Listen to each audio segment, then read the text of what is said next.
100세 시대 100세 코인 백호 인사드립니다. 자, 여러분, 비트코인에 대해서 계속 안내를 드리고 있는데, 비트코인은 단기 투자도 중요하지만 장기 투자도 굉장히 중요하다 할 수 있겠습니다. 단기 투자의 관점에서는 그 차익만 실현하면 되지만, 장기 투자의 입장에서는 어떻게 비트코인을 바라보느냐에 따라서 2배 또는 5배, 10배도 실현할 수 있기 때문에 비트코인의 단기 전망은 굉장히 중요하다 할 수 있겠습니다. 계속해서 비트코인을 대가할 수 있는 오태민 교수의 책에 대해서 해설을 하고 있고, 한편으로는 제 사설도 붙여서 안내를 드리고 있습니다. 끝까지 시청하시면 여러분들에게 또 유익한 정보를 드릴 수 있으니까요. 채널 고정하시기 바라겠습니다. 자, 여러분이 보시고 계시는 화면은 바로 비트코인의 현 시세를 나타내고 있는데, 지난번에도 말씀드렸습니다만 저는 이렇게 추세선을 그어놓고 하락해 주기를 기다리고 있습니다. 하락해 주면은 또 좋은 매수의 기회가 올 수 있을 것이라 봅니다. 바로 이 자리에 왔을 때 저는 매수 포인트를 보고 있는데요. 과연 이 자리에 올지요?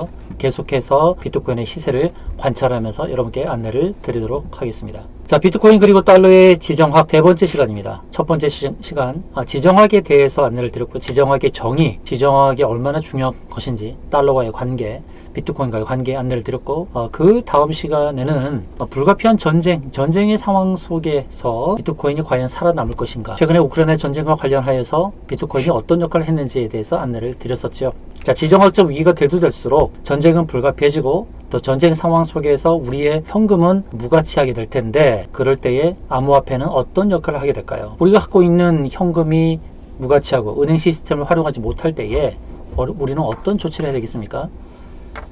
설마 전쟁이 벌어지겠어? 지정학적 위기가 오겠어? 이렇게 막연한 이상주의를 갖고 있는 것은 저는 위험하다고 생각합니다. 평화의 무드가 조성되는 그 상황 속에서 항상 위기감을 느끼면서 지정학적 위기 속에서 대처할 수 있는 미래에 대한 대비책을 갖는 것 중요하다, 저는 그렇게 보고 있습니다. 비트코인 그리고 달러의 지정학 계속해서 역사를 안내하고 있습니다. 과거의 역사를 통해서 현실을 깨닫고, 또 현실의 움직임 속에서 미래를 대비하는 것이 굉장히 중요하기 때문에 역사의식을 갖는 것은 너무너무나도 중요한 상황이다 라고 말씀드리겠습니다. 자, 58페이지부터 100페이지까지 빠르게 알아볼 텐데요. 한국전쟁이 언급되어 있죠. 한국전쟁, 일본에 대한 전략을 바꿔버린 한국전쟁이라고 이렇게 안내를 하고 있습니다. 한국전쟁 전후에 미국 냉전 전략이 변화가 되었다라고 이렇게 안내를 하고 있는데요. 미국은 한국전쟁에 개입하는 것을 꺼렸었는데요. 한편으로는 북한의 김일성이 착각했던 게 바로 이거거든요. 김일성은 미국이 개입하지 않을 것으로 확신했다는 거예요. 미국이 개입하지 않을 것으로 확신했어요. 그러나 결국은 미국은 한반도 전쟁에 개입을 했죠. 한국전쟁에 있어서 김일성과 스탈린은 미국이 개입하지 않을 것으로 봤어요. 그런데 결국 미국은 개입을 했죠. 여기서 어떠한 내용들이 전개되냐면, 한국전쟁에 미국이 개입을 하고 또 중국도 개입을 하고, 그로 인해서 어떻게 판도가 바뀌어졌는지 그것을 확인해보는 시간을 갖도록 하겠습니다. 자, 거대 유럽의 탄생과 미국과의 동맹, 한국전쟁은 소련을 봉쇄하는 전쟁을 대신했다고 해도 과언이 아니다 라고 있죠. 그래서 미국이 결국 개입하게 된 가장 큰 이유가 뭐냐면, 미국이 개입할 수밖에 없었던 것은 결국 유럽 한복판에서 소련을 봉쇄하는 효과였다는 거예요. 봉쇄하는 전쟁을 대신했다. 자, 이때만 해도 미국이 1차, 2차 세계대전을 거치면서 미국이 강대국으로 구상이 됐었죠. 그리고 미국과 소련의 그런 강대국끼리의 대리전의 그런 성격의 전쟁들이 벌어졌는데, 그게 한국전쟁이 있었고, 그 다음에 또 베트남 전쟁 또 이렇게 있었죠. 이것이 결국 소련을 봉쇄하는 전쟁을 대신한다는 명분을 가졌다는 것이죠. 결국 미국이 개입을 했고요. 자, 사실 여기서 미국은 한반도의 전쟁에 개입하면서 실익이 있었을까? 이 책 65페이지에 보게 되면 아무도 지정학적 이득을 얻지 못한 한국전쟁이라거든요. 근데 미국은 한반도 개입을 하면서, 미국이 한반도 한국전쟁에 개입하면서 지정학적 이득은 얻지 못했어요. 자, 이 이후에 어떤 일이 벌어졌냐면, 더 중요한 건 뭐냐면, 중국이 개입을 했는데, 이 책에서 얘기하는 것은, 물론 역사적으로 얘기하는 바는 뭐냐면, 미중 간의 데탕트 현상이 나타났다는 거예요. 자, 미중 간의 데탕트로 이어졌다고 하거든요. 마오쩌둥, 그러니까 중국과 소련은 어느 정도 밀월 관계가 있었습니다. 밀월 관계가 있었는데, 중국이 이 전쟁, 한반도 전쟁에 참여를 하고, 스탈린이 약속했던 바를 이행하지 않으면서 중국과 소련이 어느 정도 또 갈등이 생겼다라고 볼 수 있겠습니다. 그래서 여기서 중국이 한반도 전쟁에 개입을 하고, 또 스탈린이 약속을 이행하지 않으면서 또 중국과 소련 간에 갈등이 생겼죠. 균열이 생겼어요. 지정학적 라이벌로 마오쩌둥이 소련을 이해하기 시작했다. 한국전쟁의 결과로, 자, 한국전쟁의 결과. 자, 중국이 소련을 지정학적 라이벌로 이해하기 시작한 것이고, 그리고 20년 뒤에 미 중간에 대탕트로 이어지는 효과. 대탕트는 뭐냐면 화해 분위기입니다. 화해 분위기. 대탕트, 곧 화해 분위기. 이어지는 효과가 여러 가지 한국전쟁으로 인한 결과치를 우리가 역사를 통해서 알아볼 수 있는데, 우리가 궁극적으로 여기서 알아보는 것은 뭡니까? 이런 역사, 전쟁을 통해서 달러와 그리고 비트코인으로 연결되는 그런 금융의 효과를 살펴보기 위한 것이니까요. 지루하시더라도 역사를 다시금 정리해보는 시간을 갖도록 하겠습니다. 자, 근데 여기서 한국전쟁은 미국에 있어서는 미국의 참전은 의외의 일이라고 그러거든요. 의외의 일인데, 왜냐면 아무도 예상치 못했던 거잖아요. 미국인들이 피를 흘린 이유가 민주주의가 보편적 가치를 위해서였다고 기억하지만 이것은 진실의 일면일 뿐이고, 미국이 한국전쟁에 참여한 것은 소련과 중국, 북한이 오판할 정도로 의외의 일이라고 하잖아요. 김일성도 오판했고 스탈린도 오판을 했어요. 미국이 참전하지 않을 것이다 라고 했단 말이에요. 그런데 미국은 결국 의외의 일인데도 불구하고 참전을 했단 말이에요. 이것은 뭐냐면 의외의 일이지만 소련을 봉쇄하는, 미국 입장에서는 소련을 봉쇄하는 장기 전략을 이행한 것이다. 소련을 봉쇄하고자 하는 장기 전략을 이해한 것은, 만약에 미국이 개입하지 않고 한반도를 공산화하도록 내버려 두었다고 한다면 전체 육로에 있어서 중국이 차지하는 것, 그리고 중국과 소련의 연합을 통해서 유럽을 위협할 수 있는 그런 상황이 되는 것이죠. 이 모든 그림을 봤을 때 미국이 개입하지 않을 수가 없었던 것이죠. 한반도의 공산화를 막아야만 하는 그러한 상황이 내부에서도 판단했을 때 막을 필요성이 있었고, 결국은 중국과 소련이 하나가 되는 그런 상황 하에서 미국이 한반도 전쟁에 개입함으로 인해서 중국과 소련에 어느 정도 균열이 있었다라는 것을 역사를 통해서 우리가 알 수가 있습니다. 자, 다음에 보시게 되면 이제 베스트 팔렌에 대한 얘기 나오는데요. 자, 2차 세계대전 이후의 세계질서는 베스트 팔렌으로 회귀되는 그런 모습이었죠. 자, 이건 무엇입니까? 베스트 팔렌이 1600년도에 만들어진 건데, 베스트 팔렌은 바로 이것을 의미하죠. 베스트 팔렌은 1600년도인데요. 그때가 1648년이네요. 1648년에 체결된 건데, 이것은 뭐냐면, 여기서 내용은 뭐냐면 각국이, 이 베스트 팔렌 조약이 각국이 서로 평등한 주권을 갖는다. 그리고 어떤 체제를 선택할지, 어떤 종교를 선택할지 할지에 대해서 외국이 간섭받지 않는다. 이게 이제 베스트 팔렌 조약이거든요. 그리고 예측 가능의 규칙에 기반이 이루어져야 한다. 결국 뭐냐면 이것은 균형을 의미한다. 균형. 베스트 팔렌 조약은 각국의 그런 상황에 대해서 간섭을 하지 않는 거예요. 각국을 상황을 간섭하지 않고 국제 질서가 어느 정도 만들어지는 것이죠. 국제 질서, 그리고 이것은 질서와 더불어서 세력 균형의 시기, 이런 시기가 주어진다는 것이죠. 2차 세계대전 이후에 어느 정도 장기적인 평화가 조성되고, 또 국제 질서가 만들어지고, 또 세력 균형이 이루어지는, 그래서 1648년도 체결됐던 바로 그러한 평등한 주권 시대에 베스트 팔렌으로 회귀하는 그런 시대가 주어졌다는 것이죠. 트루먼 대통령이 이제 한 나라가 세계 지배를 하는 부분에 대해서 이런 언급을 했죠. 현대 강대국들 간의 관계는 어느 한 나라가 세계를 지배하는 상황을 배제한다. 그러한 권력 관계들은 어느 한 강대국의 일방적인 행동으로 크게 바뀔 수 없다라고 언급을 한 적이 있습니다. 자, 이런 언급을 통해서 이제 국제 질서에 대한 그런 균형적인 시각을 갖게 되는 그런 상황이 주어졌다라고 볼 수 있겠고요. 이렇게 해서 이제 유럽이 다자주의적인 세력 균형을 갖게 되는 시기가 되었습니다. 베스트 팔렌 조약에 의한 그런 준칙들을 기준으로 해서 유럽은 다른 문명권과 달리 다자주의적 세력 균형을 추구하게 되었다는 것이죠. 이게 바로 이제 유럽 쪽에 보겠을 때는 유럽은 다자주의적 세력 균형을 추구할 수 있게 된 거죠. 좀 지루하더라도요, 뒷부분에서 이제 마지막 마무리 할 테니까 들어보시기 바라겠습니다. 자, 그런데 반면에 중동은 어땠습니까? 중동은 좀 다릅니다. 중동 지역의 경우에는 이런 얘기 나와요. 자, 베스트 팔렌 조약을 무시를 하죠. 왜 무시하냐? 중동 지역은 조금 다릅니다. 중동 지역은 좀 다른 지역의 속성을 갖고 있어요. 중동은 또 종교적인 특성도 있죠. 중동에서는 각자 보편적 이슬람 세계를 지향한다는 신학적 교리 때문에 서로 간에 다음 인정을 못해요. 각자 보편적 이슬람 세계 지향한다는 신학적 교리, 다름 인정을 못해요. 그러니까 중동 지역에는 시아파, 이란을 중심으로 한 시아파가 있고, 또 수니파가 있고, 또 여러 파가 있죠. 그런데 서로가 지향하는 바가 좀 다릅니다. 또 이슬람 세계에서의 서로 다른 신학적 교리 때문에 서로 간에 다름을 인정하지 못하고, 또 사상의 통합이 존재하지 않습니다. 그래서 중동은 좀 다르다. 중동은 다르다. 이것이 결국 이제 베스트팔렌 조약, 그런 또 국제 질서를 이행하는 데 있어서 걸림돌이 되는 그 지역은 좀 그렇다는 것이죠. 그 한편으로는 또 베트남까지 살펴봐야 되는데, 자, 계속해서 이 왜 지역적인 거, 지정학적인 것을 얘기하냐면, 이제 나중에도 말씀드리겠습니다만, 사실 50년대의 전쟁, 한반도 전쟁, 또 베트남 전쟁 또 60년대도 계속 이어졌었죠. 1차 세계대전, 2차 세계대전, 한반도 전쟁, 베트남 전쟁, 또 중동 전쟁, 석유 전쟁, 이러한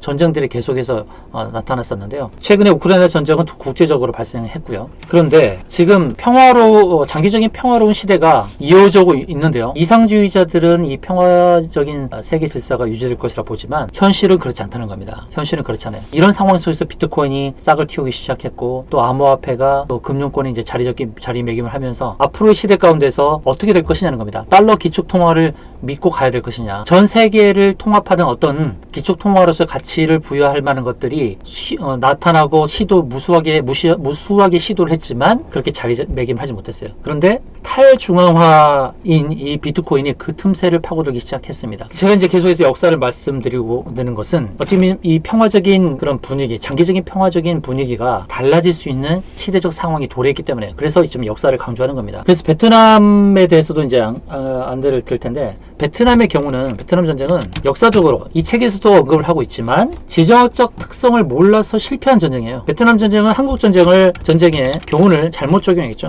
잘못 적용했고요. 미국이 지정학적 특성을 잘 몰라서 피한 전쟁입니다. 이제 한반도의 경우는 삼면이 바다로 둘러싸여 있었죠. 삼면이 바다로 둘러싸여 있었고, 그래서 남한 쪽에서의 전략의 기지를 구축하고 있으면 어느 정도 해상 보급로를 통해서 뭔가 전략 물자를 공수받을 수 있었어요. 그러나 베트남 다르잖아요. 베트남은 우측은 해안가를 끼고 있지만 좌측은 라오스와 캄보디아 국경을 마주하고 있는 상황이기 때문에 육로를 통해서 베트남이 숨기도 하고 나타나기도 하고 계속해서 게릴라 전략을 쓸 수가 있었던 거예요. 이런 지리적인 특성을 잘 몰라서 사실 미국이 실패한 전쟁입니다.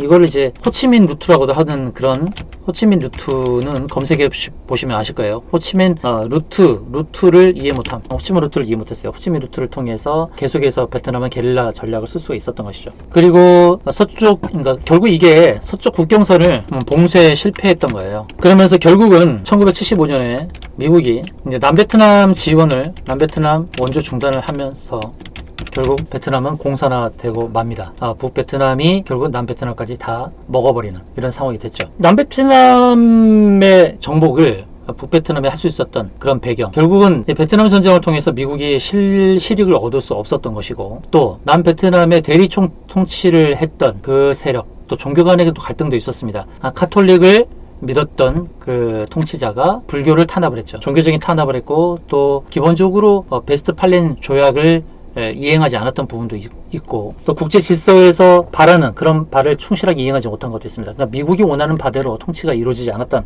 그런 부분도 있었죠. 베트남 전쟁에 대한 많은 내용들을 다 설명드리기는 어렵습니다. 책 내용은 길고 하니까 이 내용들은 역사를 통해서 확인해 볼 수 있습니다. 이게 바로 베트남의 모습이잖아요. 베트남의 오른쪽은 해안을 끼고 있는데 왼쪽은 육로로서 이제 국경을 캄보디아하고 라오스하고 맞대고 있죠. 그러다 보니까 여기서의 게릴라 전략을 세울 수도 있고, 또 물자도 지원받을 수 있는, 한반도하고 좀 다른 속성을 갖고 있는 이 지정학적 특성을 잘 이해 못한, 또 활용하지 못한, 또 방어하지 못한 미국의 실책이다 라고 할 수 있을 것입니다. 자, 이제 중요한 내용으로서 이제 서서히 마무리를 해야 될 텐데요. 자, 베트남 전쟁에 대한 내용들은 이 내용이 많이 나와 있습니다. 근데 자, 여기서 우리가 결론적으로 중요한 내용들을 파악을 할 수 있는데, 자, 닉슨 대통령의 경우, 닉슨 대통령은 우리가 많이 알지 못합니다. 닉슨 대통령이 굉장히 중요한 일을 했는데도 불구하고 우리가 표면적인 내용을 알고 있죠. 존 F 케네디에 대해서는 단명을 했고, 또 이 사람이 좋은 전략을 펼쳤다라고 찬양하는 사람도 있지만, 사실 닉슨이 정말 중요한 역할을 했습니다. 닉슨이 중요한 역할을 했어요. 근데 자, 여기서 보게 되면 베트남 전쟁에서 베가다 사령관이 썼던 전략을 쓸 수가 없었단 말이에요. 저기 후방에 대규모의 병력을 투입하는 상륙작전을 수행할 수 없었죠. 바로 중국의 개입 때문이었는데, 베트남의 동해안이 중국의 남해안으로 중국과 국경을 접하고 있어요. 그러니까 여기서도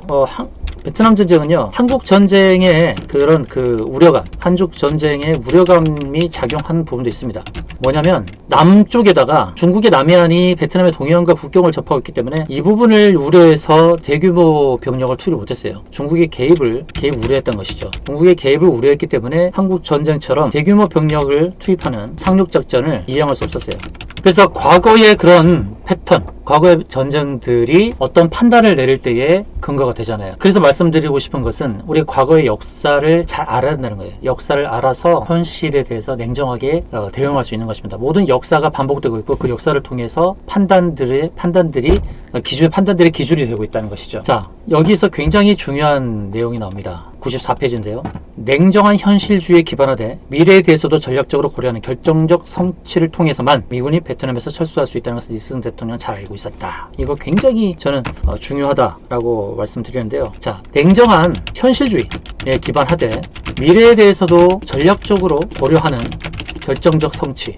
지금까지 설명드렸던 많은 것들 다 잊어버리시더라도 이 문장만큼은 꼭 기억하셨으면 좋겠습니다. 냉정한 현실주의에 기반하되 미래에 대해서도 전략적으로 고려하는 결정적 성취가 중요하다. 이거는 밑줄 쫙 별표 3개, 당구장 표시 3개 해야 되는 그런 굉장히 중요한 문장이라고 말씀드릴 수 있는데요. 제가 지난번에도 너무 현실에 몰입되면 공포감에 휩싸이고 또 너무 이상주의에 빠지게 되면 현실을 대처하기 어렵다라고 저는 말씀드렸거든요. 이 문장이 굉장히 중요한 문장이다 저는 말씀드립니다. 자, 냉정한 현실주의에 기반하지만 미래에 대해서도 전략적으로 고려하는 결정적 성취가 중요합니다. 우리가 재테크 수단으로서 주식도 부동산도 암호화폐도 다 우리가 재테크 수단으로 보고 있습니다. 근데 이 수단들에 대해서 현실적으로 냉정하게 판단을 해야 되죠. 이 주식이 오를 수 있을까? 이 코인이 오를 수 있을까? 이 부동산이 오를 수 있을까? 또 미래의 가치에 대해서도 생각을 해야 됩니다. 주식을 판단할 때 재무, 재료, 수급적인 요소 굉장히 중요하죠. 재무적인 요소. 근데 재무가 내년에도 이어질까? 내후년 좋아질까? 그다음에 재료적인 속성, 이 테마의 속성이 내년, 내후년에서 미래에 바람이 계속 불어질까? 수급적인 요소, 외국인과 기관이 계속 이 주식을 사줄까? 그 다음 기술적인 요인, 이 차트의 흐름을 봤을 때에 바닥을 딛고 이제 올라갈 수 있을까? 그 다음에